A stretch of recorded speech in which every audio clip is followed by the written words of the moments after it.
Dobar dan i dobrodošli u još jednu epizodu Olimpijskog podcasta. Nastavljamo priče sa našim najboljim sportistima, olimpijcima. Jedna od tema naravno Tokio, jedna od tema naravno korona, ali da ne bude dosadno nisu samo Tokio i korona. Miloš Vasić danas. Miloš je dobrodošao, mada evo tvoja kuća, Olimpijski komitet nije. Bolje vas našao. Ne govoriš ti ništa tu kao, nisi gost. Da, sigurno da je ovo moja druga kuća od 2000, ja kažem, negde 10. godine.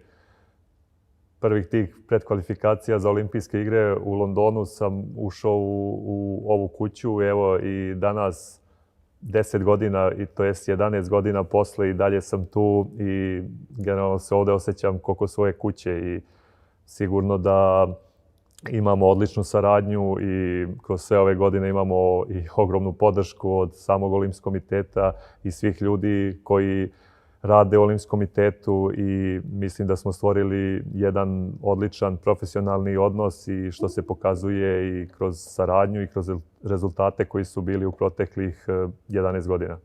Ali dobro, dobar si i ti, čim toliko dugo drže. Neko bi ti već rekao da je vreme da ideš kući. Nije. Deluje da jesam, da. Evo, došao sam i do svojih trećih olimpijskih igara, da ove prve 2012. u Londonu, gdje sam bio, da kažem, mlad, imao sam 21 godinu i 2006. godine kad sam došao u Beograd da treniram veslanje, to je bio projekat kao pronalazak talenata u opštini Mali Zvornik za olimpijske igre London 2012. I tako je to na kraju ispalo kroz tih 6 godina svog treniranja i upoznavanja sa ovim sportom i nekako sam uspeo da ostvarim taj kao projekat i da eto sa 21 godinu plasiram se na olimpijske igre u Londonu, gde je bila u to vreme ogromna stvar i svi mi sportisti sanjamo olimpijske igre. Ja sam uspeo da dosanjam taj san i već sa 21 godinu bio sam učesnik olimpijskih igara i u Riju i evo i sada konačno smo pre 5 dana potvrdili u svom nacionalnom timu da smo mi taj dvojac, pošto smo 2019. osvojili normu za olimpijske igre, sad smo imali opet trkanje unutar reprezentacije i eto, potvrdili smo da i idem na svoje treće olimpijske igre. Nije malo, ali hajde te vratim prvo na to 2012. odnosno ne 2012. Ti si osmak u Malom Zvorniku, imaš nikakvog pojma šta je veslanje, kakav je sport, šta se dešava, ili ti neku novu spravu koja se kasnije pretvara u spravu na kojoj mnogo vremena provodiš, ergometar neko pokaže i kreće san, jel? Da, kreće san. 2006. godine to, živeo sam u jednom malom mestu, Donja Trešnica, opština Mali Zvornik. Bio sam 8. razred i samo na času se pojavili ljudi iz veslačkog kluba Partizan i doneli spravu ergometar i kao to vam je veslanje, ovo je mašina na kojoj se vesla. Imate priliku kao da probate svoje kao talenat, izabrali su po visini nas 5-6 đaka. Na meru, jel? Da, na meru, bukvalno ovako svi smo ustali kao ti. Da probate kao to vam je veslanje, sport, nisam imao predstavu da to postoji uopšte. Svi misle da kao ima Zvorničko jezero i svi misle da sam ja počeo treniram veslanje tamo i da sam znao šta je veslanje, međutim to je za mene bila skroz jedna nova stvar. I sport, ja sam stvarno volio sport i pratio sam i uvek utakmice i sve, ali nisam znao uopšte da postoji veslanje. Tako je sve i počelo, kao probali smo tu malo da veslamo, oni su se predstavili kao to je projekat, ako se pokažete i potencijali to, ićete u Beograd u školu, mi ćemo da brinemo o vama i da kao to je projekat London 2012 olimpijske igre. U početku je to bilo onako malo nestvarno sve, međutim, oni su tu na cijeloj opštini uradili, pronašli nas koliko je već bilo 12 momaka, pa su nas stvarno pozvali. Posle 10 dana smo pozvani da idemo u Beograd na dodatna testiranja. Malo smo mi umeđu vremenu i sa porodicom i Kako je to izgledalo? Došli ljudi i odveli dete da vesla? Pa da, bilo je, ajde da kažem, moj stariji brat već krenuo godinu dana u Beograd u školu i dosta tih mojih drugara ide u Beograd na školovanje, što tamo nema toliko nekih mogućnosti i već je rođeni Burazer bio godinu dana ovde. Tako da, ajde da kažem, za porodicu nije bilo kao smak sveta da ide sad od kuće, ali eto kao sport i veslanja te neko odvede, kao bilo je malo onako čudno, pa smo gledali malo šta je veslanje, gledali smo šta je to. I ajde kao otišao sam na to testiranje gde su nas doveli tu na veslački klub Partizan. Imali smo košutnjaku testiranja, razna testiranja i bili smo tu 2 dana, vratili se kući, to je bio neki kraj jula i onda su oni rekli da pozvaće, bit ćemo pozvani ko je prošao to testiranje i ko je kao zvanično ušao u taj projekat. I stvarno stiglo je pismo od Veslačkog kluba Partizan i Veslačkog saveza Srbije da sam kao izabran sa još 3 momaka iz Malog Zvornika za ovaj projekat. I kao za početkom avgusta trebali smo da dolazimo kao u Beograd na Veslački klub Partizan, da se javimo, da se upoznamo još jednom i onda odlazimo na pripreme na Gružansko jezero u Knić. I ništa, nije bilo kao u početku idem, šta je tu je, dolazimo. U vojsku. Pa da, bukvalno kao u vojsku. Na kraju se ispostavilo da je sport je dosta sličan vojnom režimu. Došli smo za Beograd, smestili nas tu na klub, bukvalno bili smo 2 dana i onda smo otputovali u Knić na to Gružansko jezero. Tamo je već bila reprezentacija juniorska na priprema. Malo više smo krenuli da se upoznajemo s ovim sportom i krenule su prve težine. Bili smo tamo 3 nedelje, krenuli smo da veslamo, krenuli su žuljevi. Upalili se skroz, naravno. Da, sve ja ipak se nisam ozbiljno bavio nikad sportom, ali sam stalno visio na igralištu i sve to. Međutim, nije to isto. Tamo krenuo sam trenirao, ne mogu da krenem da trčim malo duže, krene nešto me proba da žuljevi. I ja kao, ne znam nikog. Nisam ni te momke što su bili iz Zvornika, nisam ih poznavao jer su bili iz drugog mesta. Ovamo su bili sve novi ljudi na pripremama i bilo mi je baš onako teško i bio sam kao da se vratim kući. Kao šta će meni ovo, još ni tamo na jezero, samo nema ništa oko jezera. Kao šta ću, svi moji su na letnjem raspustu, igraju se sad, uživaju, ja kao što radim ovde dobijam žuljeve, ne mogu da trčim. I ajde, čujem se sa roditeljima i kao da li hoću da se vratim kući, ajde da se možda mama pitala, kao možda bi se vratio, ali tata je bio u fazonu kao ajde, probaj da izdržiš još, to je 7 dana tu, onda kad vratit ćeš se koji dan kući, posle kada veš u Beograd, bit će ti lakše jer imaš brata tamo. Stvarno je tako i bilo, ja sam izgurao nekako još preostalih 5-6 dana, vratili se kući i onda sam se 1. septembra sam doputovao u Beograd. Bio sam smešten u domu na Zvezdari i baš sam bio u domu gde mi je bio i to je bio neki plan, gde mi je bio brat i još ovi neki drugari, čak i neki moji iz odeljenja su, mnogo njih upisuje tu građevinsku školu i dobiju kao stipendiranje od nekih firmi i onda imaju taj dom i sve. I ja sam bio sa njima u domu i onda smo počeli svaki dan, bi išao na Adu na trening, gdje već sam se upoznao malo i sa kako se funkcioniše. Ipak si došao u veliki grad, bilo onako malo sve nepoznato, nije bilo lako da se snađeš sa Zvezdare, da putujem na Adu na trening, pa se vraćam, pa škola i sve tako u krug. Ali mogu reći da mi je baš pomoglo što sam imao, da nisam možda imao brata i ove drugare u domu, ne znam da li bi izgurao. Prvih mjesec dana smo išli svake nedelje ili svake druge nedelje bi išli kući za vikend. Onda se tamo negde polovinom oktobra pojavio glavni trener i onda je skupio tu grupu, pošto je bila još grupa iz Trebinja, iz Knića i iz Malog Zvornika. Sve nas je skupio tu na gomilu i kao vi morate shvatiti da je ovo ko vojska, da ovo nije zajebancija, kao šta ste vi mislili svaki vikend da idete kući, kao sad. Uzeli ti to? Da, sad odjednom možete kao jednomesečno da idete kući i nama onako šok odjednom, kao kako da ide mjesec dana kući, sad još reći zimski period slave, kod onog da ne ideš mjesec dana kući, onako bilo je malo, baš je bio šok. Ali ajde, nekako je sve to funkcionisalo i polako sam ulazio u ovaj svet sporta i novih ljudi. Ali već je bilo još i dalje dosta teško i naporno za privikavanje i dosta je se drugara već koji su došli na veslanje, neki su se već vratili, neki se nisu mogli da izdrže bez porodice i u novoj sredini pa su se vratili, neki se nisu ponašali kako treba pa su isto bile dosta ovako, ja kažem, ozbiljno od strane kluba i saveza. Ali eto, uspeo sam negde na pola godine je bilo kad su prepoznali nas 5-6 koji su kao se pokazuju da imaju ozbiljan potencijal i da delujemo ozbiljno, predložili su da iznajmili su nam kuću u Železniku i kao da pređemo bliže, tamo, da bi bilo i bilo je bliže treningu, ali nije bilo bliže školi. Ali opet, ajde, kao tu bi imali svi bi bili na jednom mestu, imali bi gde da jedemo i ko da brine o nama. Ja sam onda razmišljao da li da napustim dom, kao ipak ovde imam... Ipak i ovamo ima nešto dobro. Da.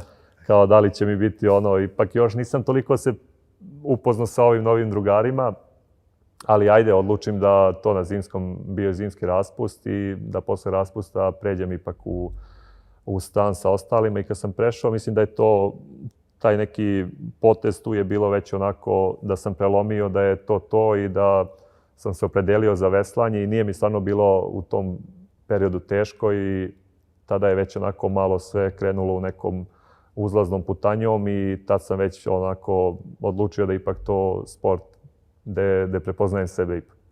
Dosta je to neobično. Znaš, kad pogledaš u mnogim sportovima, ja čak mislim da se ta granica pomerila nenormalno i da deca prerano počinju da se bave, posebno da se specijalizuju za jedan određeni sport. U tvojom slučaju, praktično od dana kada moraš da se raspitaš koji je tvoj sport do trenutka kada si reprezentativac i krećeš na velika takmičenja, prošlo 5 godina. To je ili manje od 5 godina. Olimpijske igre su došle posle 5 godina. Da. Kada si prvi put prepoznao da se vraća taj trud koji si uložio i da se nekako isplaćuje, po znacima navoda, rizik koji si prihvatio? Kada si prvi put procenio da možeš da budeš baš dobar u tome? Pa dobro, ajde da već posle druge godine svog treniranja smo u svojoj, da kažem, onako konkurenciji na balkanskom šampionatu kao kadet samo onako dosta smo dominirali i tu se već, ostali smo ja i ovaj drugi Strebinja Radoje koji je bio sa mnom i u Londonu na olimpijskim igrama i nas dvojica smo veslali zajedno i negde u tom svom uzrastu već kao kadeti smo onako pokazali, da kažem, po nekim parametrima i u veslanju i na samom takmičenju da smo onako ozbiljan potencijal za veslanje. Ali sigurno da gde sam najviše sebe prepoznao, to je sigurno druga godina juniorske sezone, gde sam veslao sam. Da sam izborio normu i pokazao ozbiljne brzine u skifu, to je kad veslaš sam i sigurno neka disciplina gde je najteže da postigneš... Nema ko da pomogne. Nema ko da pomogne, sam si boriš se sa sobom i tu se pokazuješ da kažem, u pravom svetlu. I otišao sam na svetsko prvenstvo te 2009. i ušao sam u finale među prvih 6 skifista. I bila je jako zanimljiva trka gde sam ja bio prvi do zadnjih 250 metara, dužinu čamca sigurno. I onda sam tu završio, da. Bukvalno sam zadnji, bio sam ubedljivo prvi to, da kažem, nije ubedljivo dužinu i onda negde na zadnjih 500 do kraja sam tek bio svestan kao, ja sam prvi kao, i nisam osjećao, bukvalno ja mislim da sam tu imao neki prekid i kao idem kao do kraja i bukvalno kad sam krenuo, tako sam osjetio kao da me neko saseko i bukvalno svi su me prošli zadnjih 250 metara i završio sam kao 6, što je bilo onako veliki udarac, ali opet s druge strane sam pokazao da sam do zadnjih 250.750 metara bio... Da nešto imaš. Da ima nešto u meni, da. I da posle kad sam malo pričao i sa psihologom i ostalo, da jednostavno sam došao iz male sredine, sve to za mene bilo, to je bila 3. godina, da kažem, 2. godina ozbiljnog treniranja i da jednostavno nisam bio spreman za u glavi kao da budem pobednik odmah jer je bio šok. Ali se tu već pokazalo onako da sam sigurno talenat za ovaj sport, što se i naredne godine kad sam prešao u seniore do 23 godine, a smo odmah počeli da se takmičimo za seniore A i već smo te 2010. došli do finala Evropskog prvenstva u četvercu. Bili smo drugi na jednom svetskom kupu i eto 2011. nastupili isto u četvercu na svetskom prvenstvu na Bledu, gde smo dosta mladi, da kažem, Jagar je bio tu iskusan, on je 84. Rado je imao 20 godina, ja sam imao 20 isto te godine, a Miljan je imao 21. Znači, dosta ovako, kažeš, mlada ekipa koja je uspela sa tako tako malo godina da ispuni olimpijsku normu i da nastupi sljedeće godine na olimpijskim igrama. Tu je već onako bio ozbiljan rezultat i pokazatelj da smo na dobrom putu i da smo ozbiljni potencijali. Reci mi, kada si došao prvi put na vodu, znam da mnogi ljudi kada vide i ljude u tvom sportu i kajakaše, tu deluje sve nekako dosta jednostavno. Običan čovek kada bi seo, posebno u skif, teško bi ostao na površini duže od par metara, ako bi i toliko izdržao. Kako ti je izgledao taj prelaz sa zemlje na vodu? Koliko ti je to bilo šokantno? Pa ne mogu baš sad da se setim tog prvog koraka. Ne sjećam se da sam imao neki strah preterani. Dobro, znaš da plivaš, jel? Pa znam, ali nije ono kao da sam učio da pliva nešto, nego bukvalno naučili smo, pravili smo virove u selu tamo, nije to ono, i sami smo kao, ko zna da tamo da pliva, učio nas kao pliva, nismo, ne znam kakvi ono, sad da profi znam da plivam i to, ali nisam imao neki strah i znao sam, ajde da kažem da plivam. Sad možda te prva veslanja probaš u ovim velikim školskim čamcima, pa možda i tu to ipak ne može da se prevrne. Ali ipak ne mogu da se setim tog prvog prelaska u profi čamac, ali znam da ipak smo se prevrnuli već da li prvo sedanje u skifu sigurno, ali sam imao priliku da se i u dublu prevrnem kad smo počeli da veslamo. To je malo teže, ipak oba imaju po 2 vesla. Ima neku površinu, a i nije ono tako lako, ali uspeli smo da se prevrnemo baš tu u prvih mjesec dana treniranja i to u rukavcu. Tako da, ali sva sreća nisam imao strah od vode i ima dosta ovako da kažeš i sigurno u prvu ruku kad ima i dodira sa vodom neko ima i strah i nije baš mnogo nestabilan ni čamac i sigurno sad kao što ste i rekli, da sad sedne neko u skif, prevrnuo bi se sigurno u prvom zaveslaju. A reci mi, koliko si ti bio lakši kada si imao 22? Pošto je taj termin laki veslači dosta neobičan. Misli se na mlađe, a koristi se izraz laki. Zbog čega, znaš? Pa ima kategorija laki i teški veslači. Znači, laki veslači to je kategorija veslača oni ne mogu da imaju više. Ako je veći čamac, dubel ili četverac, oni ne mogu da imaju više od 70 kila. Znači, prosek ljudi u čamcu mora da bude 70 kila. Znači, oni baš moraju da vode računa o kilaži, imaju merenje 2-3 sata pre trke i znači to su laki veslači, a teški veslači su svi preko toga. Ostali. Da, sigurno sa 21 godinu bio sam, da kažem, lakši sigurno 10 kg. Da sam bio blizu i lakih veslača. Pošto kad sam video, nisam toliko se ni obraćao pažnju, ali kad pogledam sad na košutnjaku karton od pregleda, ima baš taj prvi kad sam bio tamo negde 2007. Da sam imao 76 kg, a sad imam 94, 5 do 6. Znači skoro i 20. Ali je neobična snaga potrebna za veslanje i nema veslača čak i kasnije ne budu prekrupni. U mnogim sportovima ljudi negde prosto se zaokrugle, da tako kažem, i puca sve na njima. Vi ste prilično vitki za količinu energije koja je potrebna za veslanje. Šta je to? Paket ishrane, treninga, konstitucije? Mislim da je više paket treninga, da je veslanje spada u 3-4 najizdržljivija sporta u svetu i da se mnogo trenira i mnogo ima te snažne izdržljivosti i treninzi su dosta dugački na tom nekom intenzitetu dugačkom i mislim da ti nemaš toliko prostora da ti se kao dobijaš neku ne znam kakvu građu i da se širiš i masu, nego više si onako, da kažem, isklesan, imaš mišiće, ali ne mogu da sad ne znam šta se desi zato što si stalno, mi celu godinu smo... Sve potrošiš. Da, bukvalno potrošiš. Znači mi dnevno trošimo od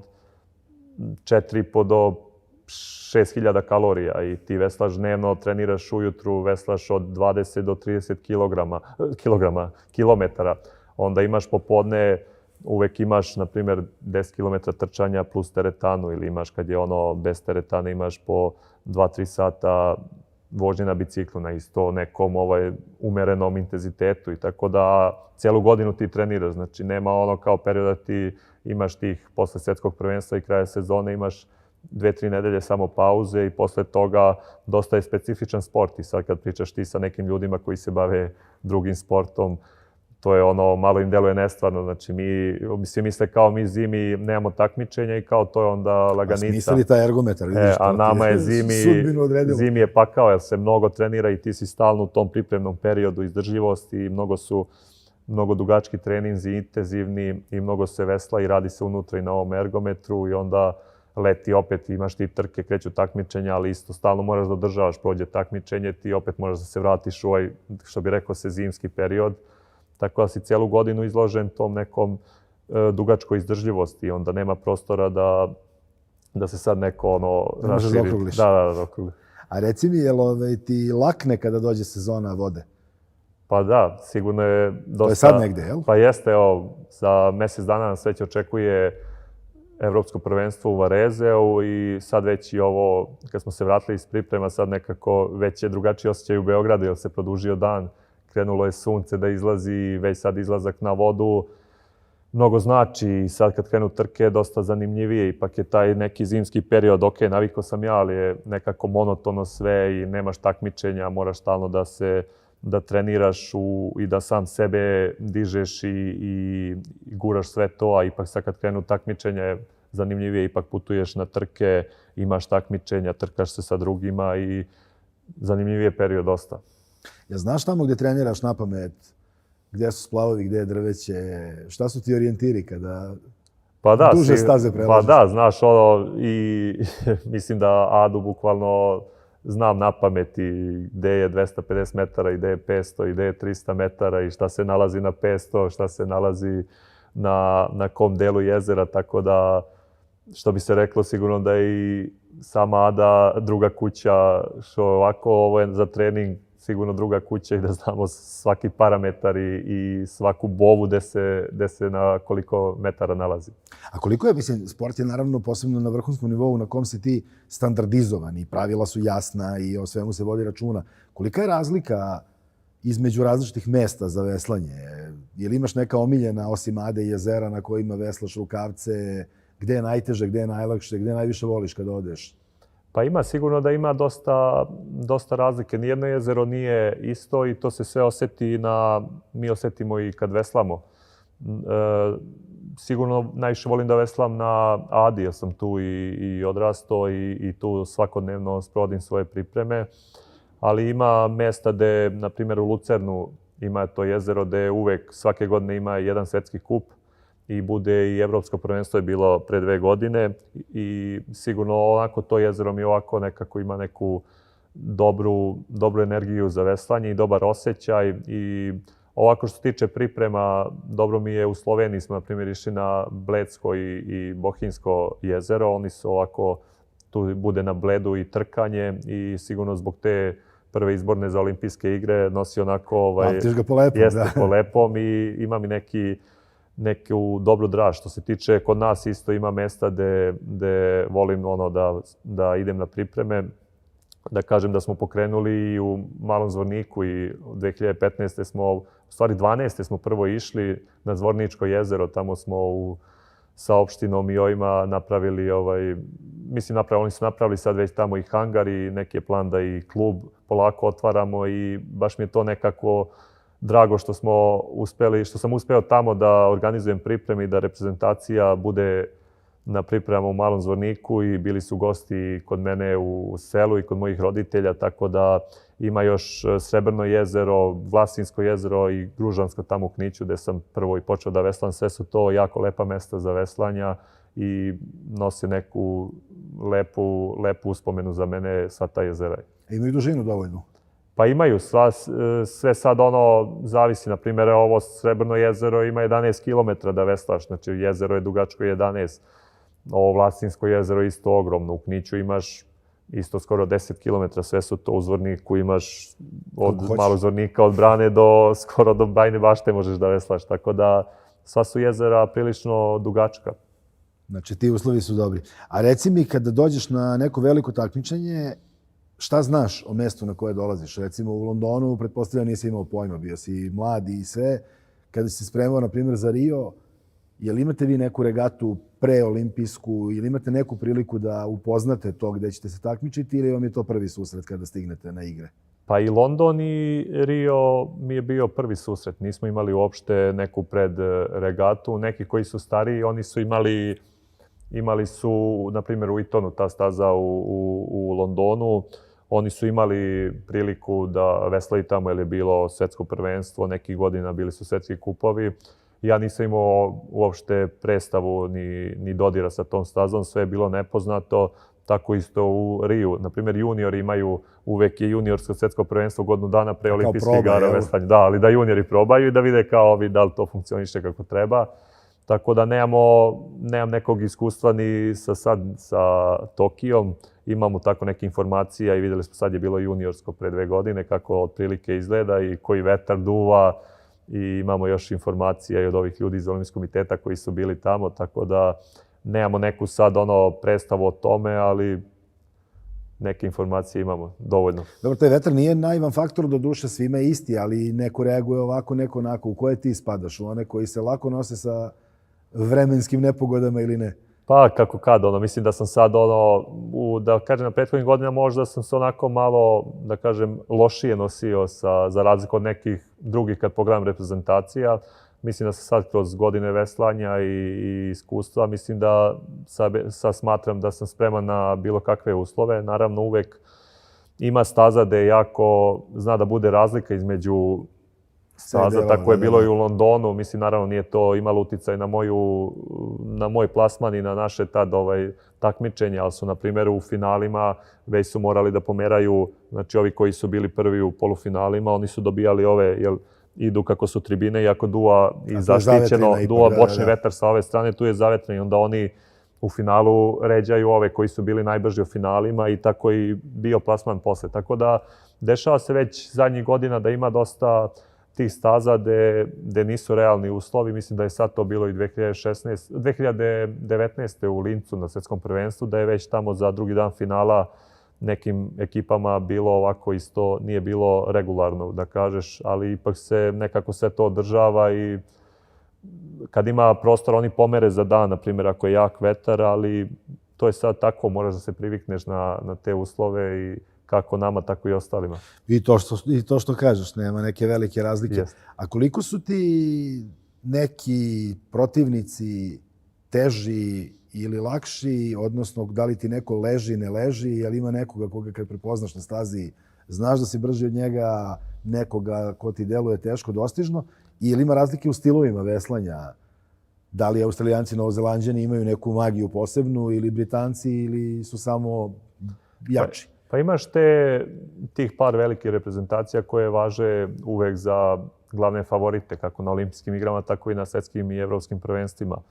Sigurno da Britanija, Australija i Novi Zeland su, da kažem, vele sile u veslanju i imaju oni svoj neki stil veslanja. Sva otprilike ima različitih stilova. Svodi se to na kraju na sve, ali onako kad pogledaš sad na oko i mi koji poznajemo veslanje, onako ima tu velikih razlika. Ja neću sigurno primetiti, nego sad ti pitam. Kakav je stil veslanja. A što se tiče sad, naravno uvek se zna od koga znaš od koga ko je najopasniji, ko je favoritu, ko je među favoritima, uvek se to otprilike zna neka. Naravno, na tebi je da ti se spremiš da budeš što bolji i veslaš svoje najbolje, ali otprilike znaš tu neku grupu koja će se bori za najveće plasmane, ali uvek bude nekih iznenađenja, mora uvek da se pojavi bar jedno iznenađenje na svim velikim takmičenjima. Olimpijske igre same po sebi, one nose, nikad ne znaš, svi se kroz 4 godine spremaju i neko zna uvek iskoči baš za olimpijske igre da bude dosta dobar. A ko ti je kormilar kada kormilara nema? Lako je ovima što imaju nekoga da im govori gde su, šta su, pojačaju, spori. Kako se vi orijentišete? Pa imaš ove bove, znači s jedne i sa druge strane i onda ti ovako kad pogledaš napred vidiš pravac da je dobar, ali imaš dole, na primjer kad si u dvojcu, onda imaš patike i na jednoj patici imaš kormilo. Znači patika se ovako pomera, imaš možeš da usmeravaš. Da, i onda ti s pomoću toga, naravno ja iskreno nisam kormilario ni sa jednim partnerom. To mi je od početka nisam to, da kažem, vežbo i Beđik je do pre kormilario, sada kormilari Martin, tako da znači on ima svoju orijentaciju, ja mu naravno korigujemo i ti kad krene trka, ako treba neko od nas primijeti da je čamac počeo da skreće ka jednim boama, onda samo daš signal da je skrenuo i onda on s pomoću te patike i kormila mota. A vidiš konkurenciju? Pa vidiš, trudimo se da ipak... Da ne možete ih vidjeti, da, jasno. Da ti prvi deo, obično je kao to neka taktika i mislim to je da ti veslaš svoje i pogotovo ti imaš naravno sve parametre u svom čamcu koje otprilike treba da veslaš i šta treba da veslaš i da se trudimo da ti naravno ostaneš u poziciji da ne zaostaneš, ali da ipak više imaš fokus u svoj čamac prvih 750 metara, a onda naravno kako ide drugi deo trke, ipak moraš malo onako preko oka da pratiš šta se dešava i da uvek u dogovoru svako jedan od nas daje signale kad treba da deko, da idemo kao sad stižemo ih da napadamo i da prolazimo ili šta već treba kad treba se krene u finiš, ali preko oka pratiš protivnike u drugom delu trke. Koliko si iscrpljen posle trke? Pa, zavisi ako si dobro prošao... Nisi mnogo. Adrenalin radi, onda ne osjećaš da si iscrpljen.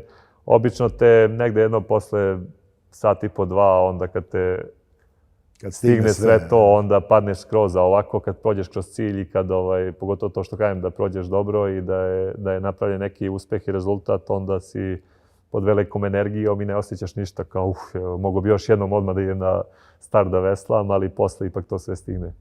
Da, nevjerovatan je taj odnos kad pogledaš koliko traje tvoja trka i koliko sati dnevno, svakog dana, svake nedelje u godini treniraš. Užasno nepravedno deluje taj odnos nekako. Uložiš sate i sate. Koliko u toku dana u proseku, recimo, vremena potrošiš na svoj sport? Pa potrošiš sigurno... Bez razmišljanja, analiza, samo fizički koliko vremena si aktivan? Pa fizički, pa jedno 5 sati sigurno. 4 do 5 sati si samo aktivan što si ti aktivnog treninga, plus dok ti odeš na trening pa se spremiš, pa pa dođeš s treninga, pa tako 2 puta, pa ako nešto imaš da pogledaš, da analiziraš, provede se i dobar deo dana u veslanju i u treningu. Ozbiljan posao. Koliko ti ostane vremena, u stvari, jasno je matematika pomaže, nego na šta ga potrošiš? Pa na šta najviše voliš da ga potrošiš, ajde tako. Pa ovako, kad preko nedelje treniraš po 2 puta, onda nemaš prostora da nešto ga sad ni trošim. To je u 12, pola 1 dođem kući dok ručam, već u pola 4, sad kad je duži dan, ajde da kažeš u 4, krećem na drugi trening koji traje negde do 7, opet dok dođeš kući, to je pola 8 večeraš, ostane ti još 2-3 sata da zalegneš, pogledaš TV ili pročitaš neku knjigu ili nešto drugo uradiš, ali nema mnogo prostora ovako. Ipak kad ima neki slobodan dan ili vikendom, volim onako da odem u prirodu i van grada i tu u Batajnici imam dvorište i kuću i onda volim tako da se malo izolujem, pogotovo što dolazim iz manjeg mesta i nekako ili odlazak neki opet, iako si stalno na reci, ali neko provođenje dana negde na reci nekako onako daje mi neki mir i to je neka mesta gde najviše volim da provodim kad imam tog slobodnog vremena. Ali ga nema dovoljno. Reci mi, 2012. si došao kao klinac, 2016.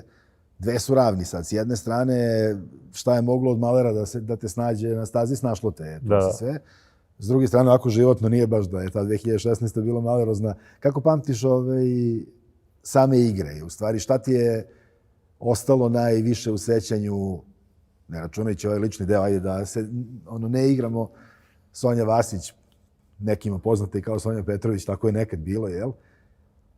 Rio je vreme kada u stvari vi postajete nešto što će biti danas.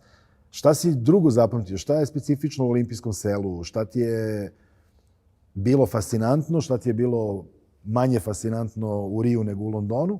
I da li misliš da može u Tokiju bilo šta da te iznenadi i da te nekako... U Londonu nismo bili, veslanje je bilo daleko. Uvek ste daleko. Jeste.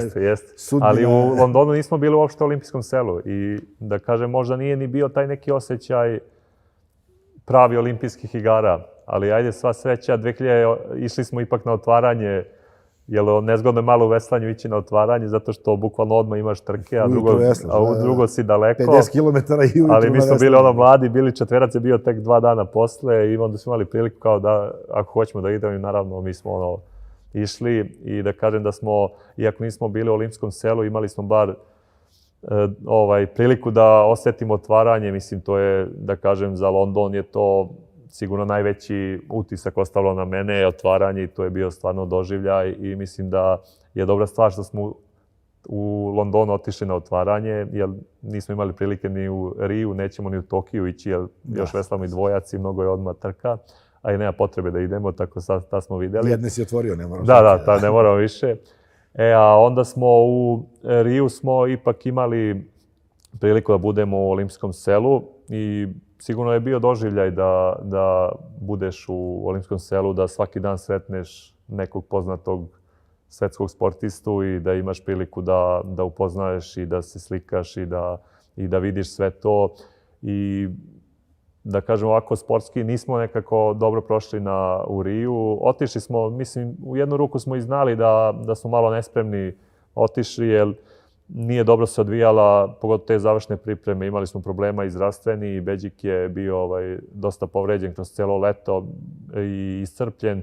Ja sam se uspeo 2 dana pred olimpijske igre pre puta da se opečem na valjak od bajsa. Zvuči malo nestvarno, ali eto, uspeo sam zadnji dan priprema da se ispečem i onda sam morao pijem antibiotike, tako da generalno nismo bili. Sama staza u Riju je bila onako, imali smo i taj pek da se prevrnemo, bili su dosta loši uslovi, naravno opet kako svima, tako i nama, ali dešalo se da se još jedna devojka prevrnula i na treningu i onda su posle toga ipak ove velike sile veslačke uložile, počeli da se bune i onda su počeli da odlažu trke, ali za nas ne nosi neke uspomene, ali eto, što bi se zezali, nisam uspeo da donesem medalju iz Rija, ali...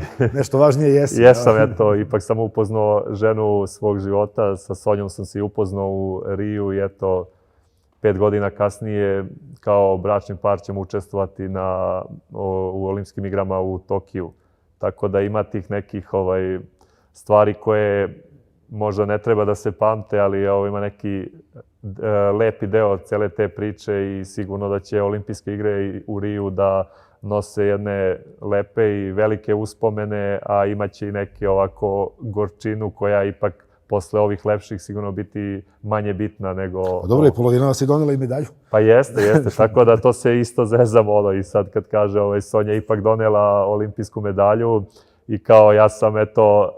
Medalja u kući. Da, medalja u kući, ali kao ipak ja sam njoj doneo sreću da ona, Zezno je kao da je doneo sreću da uzme olimpijsku medalju, opet ja sam eto... Ona tebe upropastila. Upropastila, da, kao uspeo sam da se prevrnem. Tako da, mislim da posle ove 2 olimpijske igre, ove 3. onako, bar po nekom sad svom osjećaju, dočekujem onako, nekako mislim da sam sad možda i sazreo i to su neke godine i 30. i u veslanju, ovo sad možda i najbolje godine i mnogi veslači, ajde da kažem, i traju mnogo i 35-6 je neka granica ovih što najviše medalja osvajaju na svetskim i olimpijadama i nekako sad osjećam da sam onako ispunjen i da sam nekako spreman, nekako fokusiran samo na ove olimpijske igre i mislim da me sad sigurno ne može ništa da odvuče pažnju ili da me... Na bajs ne sedaš, jel? Tako, da, te neke stvari, samo selo i ti neki, mislim da nemam šta više toliko da doživim, da se kao treba da osjetim, da treba ovo. Mislim da sad onako imam jedan sklopljenu kockicu i da kažem spremno dočekujem ove olimpijske igre u svakom smislu. Ne, jeste nezgodno to sa sportovima koji počnu odmah, stvarno je nezgodno. Ti praktično dođeš negde gde nikada nisi bio u nešto što je novo za većinu učesnika olimpijskih igara. Sve je novo. I onda kao sledeće jutro je potrebno da iz sve snage kreneš, a u stvari tvoj sport je kao i mnogi drugi podelio sa nekim sličnim sportom tih 14 dana, pa ste vi prve nedelje da bi kajakaši imali gde druge ili kako već. Koliko ostaneš na olimpijskim igrama? Koliko... Ja sam puno puta bio onako, prosto se rastužim kada mi ljudi kažu da su bili na olimpijskim igrama, onda 2 dana posle takmičenja su bili u avionu nazad. Sve što vide ovi ostali i turisti i novinari, što je ljudima zanimljivo, sportistima nekako ne pripada, nego ih vrate kući. Pa da kažem, imali smo priliku da ipak u Riju ostanemo, ostali smo još 5 Što je dana. dovoljno daleko, pa da, nije se redovno putovalo. Pa jeste, da, i onda smo, pre toga smo imali kao opciju, jel hoćemo da ostanemo i mi smo naravno tražili da ostanemo, 5 dana smo dobili da ostanemo, što ipak da kažemo onako, bilo bi dobro da sam na kraju ostao do kraja, da gledam osvajanje medalja, da, ali dobro, ne mogu da se žalim, bilo ipak, znači kad ostaneš i tih posle 5 dana da malo osjetiš onako da si ipak opušteniji i da možeš da vidiš šta se dešava malo, da odeš na neke borilišta druge, da pogledaš neku utakmicu, da vidiš ako treba i grad i sve to. Sad vidjet ćemo kako će ovde, pošto smo mi uvek veslanje to prva nedelja i ti bukvalno dođeš tamo 3 dana, ako dođeš ranije odmah sve počinje i nekako brzo se to sve 7 dana traje i gotovo. Treba se vratiš kući, tako da vidjet ćemo ove godine kako će sve to izgleda zbog same epidemije i kako će sve da funkcioniše. Mislim da isto smo i ove godine odmah počinjemo u prvoj nedelji. Pokušat ću ove godine bez obzira na sve i da ostanem ipak, bilo bi dobro da ostanem ako dozvoli cijela situacija do kraja, ipak sad imam razloga da ostanem i da bi pratio i završim svoje što imam, a posle da bi pratio i Sonju u svom pohodu na samu završnicu. Na još jednu medalju. Šta inače od sportova pratiš i voliš? Šta ti je blisko? Šta bi bio da nisi veslač? Jesi razmišljao nekada šta ti leži? Pa nisam toliko sad nešto ozbiljno razmišljao. Volio sam, naravno, koji svi klinci, dosta sam fudbal stalno igrao. Volim i košarku i odbojku da igram, ali ne znam šta bi bio možda da nisam bio veslač, ali sad dosta pratim isto košarku, fudbal. Naravno počeo sam da pratim i žensku košarku, što nisam do 2016. toliko pratio. Znao sam, čuo sam neke rezultate i to, a sad bukvalno sam postao, da kažem, ekspert i za žensku košarku. Sad čak pratim i, pošto Sonja kad je ovde, trenira i sa ovim devojčicama iz Srbije i iz Zvezde, i onda nekako sad čak pratim i, što bi se reklo, i srpsku žensku košarku, tako da, eto, to su neki sportovi. Volim svaki sport da pogledam, košarka, odbojka, vaterpolo, fudbal. Mislim da sad možda fudbal i najmanje pratim, ako sam bio manji, volio najviše da pratim, sad nekako mi onako, možda sam izgubio tu neku draž za fudbalom, više volim ovako košarku, vaterpolo, odbojku i te neke sportove. A naravno pratim i sve druge sportove pojedinačne koje, pogotovo da učestvuju naši sportisti i iz našeg tima. A li čuješ nešto od ljudi iz drugih sportova, ne samo od Sonje, nego u principu što možeš da primjeniš u svom sportu? Jel ti se desi nekada da neka njihova, naravno ne može da bude trening isti, ali recimo psihološka priprema ili oporavak ili neki pristup pobedi, porazu, uspehu, neuspehu? Pa naravno, mislim, sve to sad imaš dosta prvo i psihičkih tih stvari i stvari naravno za oporavak, sve sad to nekako otišlo postalo savremeno i imaš dosta stvari koje u razgovoru sa mnogim sportistima i kad sumiraš neke svoje iskustva i svoje stvari kako oporavku, psihičkoj pripremi, u odnosu prema treninzima, sigurno da se nađe neki korisni savjeti koje ti možeš da primeniš i kod sebe i mnogo pomaže kad tako imaš neku komunikaciju sa ljudima koji nema veze što nisu iz veslanja, što su iz drugog sporta, ali ima dosta korisnih stvari koje mogu da ti posluže. Pitaju tebe klinci sada već za savjet, za mišljenje? Pa naravno, da, uvek ima... Ti neobično kad se pojavi neki mali veslač, kakav si ti bio pre 10-15 godina? Pa jeste neobično onako kad ti neko dosta mlad, tako mali priđe, ali naravno gledam da izađem u susret i da se ophodim ko da nisam niko i ništa. Tako i meni bilo prvi put kad sam Đokovića u Londonu smo upoznali, sad si kao Novak Đoković, i onda kad smo ga upoznali, onda baš smo ovako sedeli koji mi sad pričali nešto, slikali se i onda shvatiš da je i on normalan čovek i normalna osoba i normalno se ponaša, iako smo mi neki klinci koji su došli tu da ga smaraju i sve, tako i ja nemam tu neku ipak gledam da sam prirodan ko što jesam i da izađem svima u susret i da se niko ne osjeća ako mene pita nešto i da se ne osjeća loše, nego da vidi da je sve to, da sam i ja normalan i da može slobodno da me pita šta god mu treba od savjeta i svega ostalo. Ako te pitaju konkretno veslači da li da guraju, da li da izdrže, ako posumnjaju u sebe, ako im se učini da je mnogo naporno, šta su ti razlozi da opstanu i da izguraju? Pa sigurno, ja sam, da kažem ovako, i ko me zna i sebe smatram za dosta velikog radnika i mislim da samo rad, red i disciplina i mnogo kilometra iz znoja prolivenog je s jedne strane sigurno glavni razlog da napraviš uspeh i mislim da je to sigurno za većinu sportova glavna stvar i tako i ostalima dajem savjet da samo treba budu uporni, da moraju da bude i mnogo prepreka i da sve to svojim radom i zalaganjem i psihičkom, da sve to prođu, da sve to jednog dana mora da se isplati i da samo idu napred i da što više grizu i da mora dođi rezultat.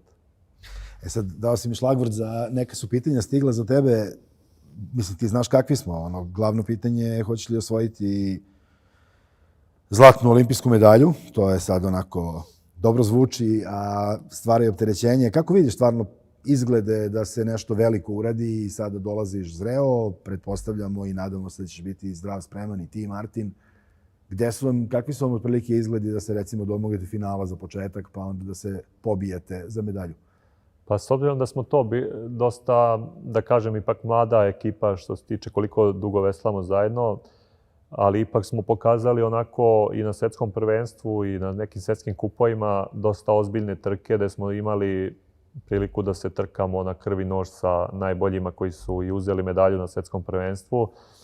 I mislim da kroz te neke trke smo onako sigurno videli, ovako kad pogledamo neke parametre, da sigurno imamo ogroman potencijal da napravimo veliki rezultat. Naravno, treba da budemo pre svega samo zdravi, da dobro treniramo do Tokija i mislim ako se poklope sve kockice i budemo spremni tamo, sigurno da imamo kapacitet i sad gledano iz ove svoje neke ogugla, kako sam fokusiran i spreman za olimpijske igre, da sigurno imam velike šanse da se za početak borimo za finale, a opet u finalu je sve moguće i tako da pre svega samo budemo zdravi i ako sve bude kako treba, mislim da imamo dobri šansi da se trkamo sa najboljima. Naravno, uvek su olimpijske igre teške i u velikim to zemljama je veliki projekat i svi bi medalju, ali mislim da imamo kapaciteta da što smo i pokazali i mi verujemo da uz dobar rad i zdravlje i dobro trkanje i ako damo sve od sebe da možemo sigurno da se borimo za najveći rezultat.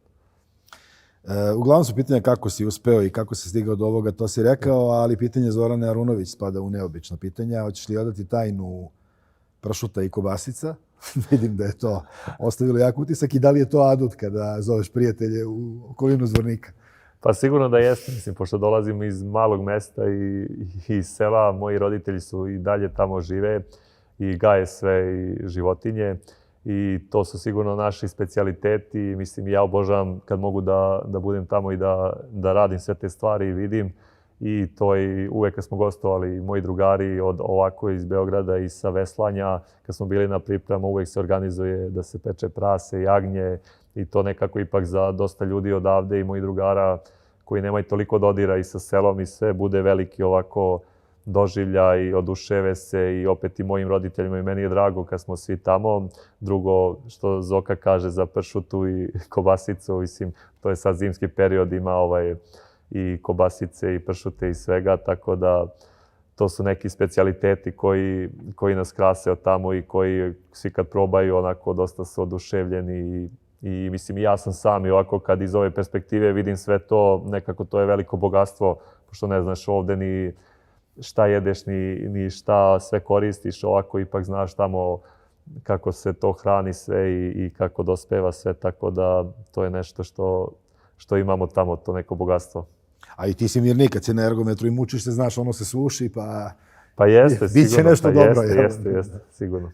Puno ti hvala na vremenu koje si izdvojio. Ja ti želim da budeš zdrav i da vas sreća prati, u ostalo ne sumnjam zaista. I hajde da ne pričamo o koroni, vakcinisan si, verujemo da je problem rešen i da ostaje samo da krajem jula u Tokiju zablistaš, jel? Hvala, nadamo se da posluži zdravlje. Navijat ćemo iz sveg srca i ja ti želim dobro zdravlje, Sonji, tebi naravno i drugarima iz reprezentacije, pa da se radujemo na kraj leta. Hvala, nadam se. Čuli ste jednog divnog mladog čovjeka koji, eto, ide na 3. olimpijske igre.